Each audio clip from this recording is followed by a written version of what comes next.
സങ്കീർത്തനങ്ങൾ 34 അധ്യായം. ദൈവത്തിൻ്റെ സംരക്ഷണം.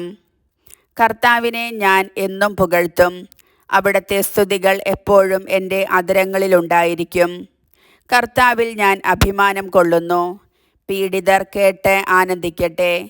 എന്നോടൊത്ത് കർത്താവിനെ മഹത്വപ്പെടുത്തുവിൻ. നമുക്കൊരുമിച്ച് അവിടുത്തെ നാമത്തെ സ്തുതിക്കാം.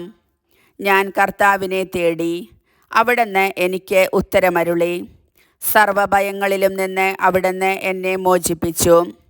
അവിടുത്തെ നോക്കിയവർ പ്രകാശിതരായി, അവർ ലജ്ജിതരാവുകയില്ല. ഈ എളിയവൻ നിലവിളിച്ചു, കർത്താവ് കേട്ടു. എല്ലാ കഷ്ടതകളിലും നിന്ന് അവനെ രക്ഷിക്കുകയും ചെയ്തു. കർത്താവിൻ്റെ ദൂതൻ ദൈവഭക്തരുടെ ചുറ്റും പാളയമടിച്ച് അവരെ രക്ഷിക്കുന്നു. കർത്താവ് എത്ര നല്ലവനെന്ന് രുചിച്ചറിയുവിൻ. അവിടുത്തെ ആശ്രയിക്കുന്നവൻ ഭാഗ്യവാൻ. കർത്താവിൻ്റെ വിശുദ്ധരെ അവിടുത്തെ ഭയപ്പെടുവിൻ. അവിടുത്തെ ഭയപ്പെടുന്നവർക്ക് ഒന്നിനും കുറവുണ്ടാവുകയില്ല. സിംഹക്കുട്ടികൾ ഇരകിട്ടാതെ വിശന്നു വലഞ്ഞേക്കാം. കർത്താവിനെ അന്വേഷിക്കുന്നവർക്ക് ഒന്നിനും കുറവുണ്ടാവുകയില്ല.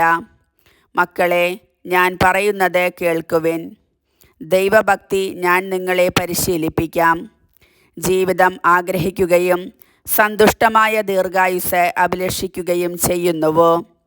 തിന്മയിൽ നിന്ന് നാവിനെയും വ്യാജഭാഷണത്തിൽ നിന്ന് അധരങ്ങളെയും സൂക്ഷിച്ചുകൊള്ളുവിൻ.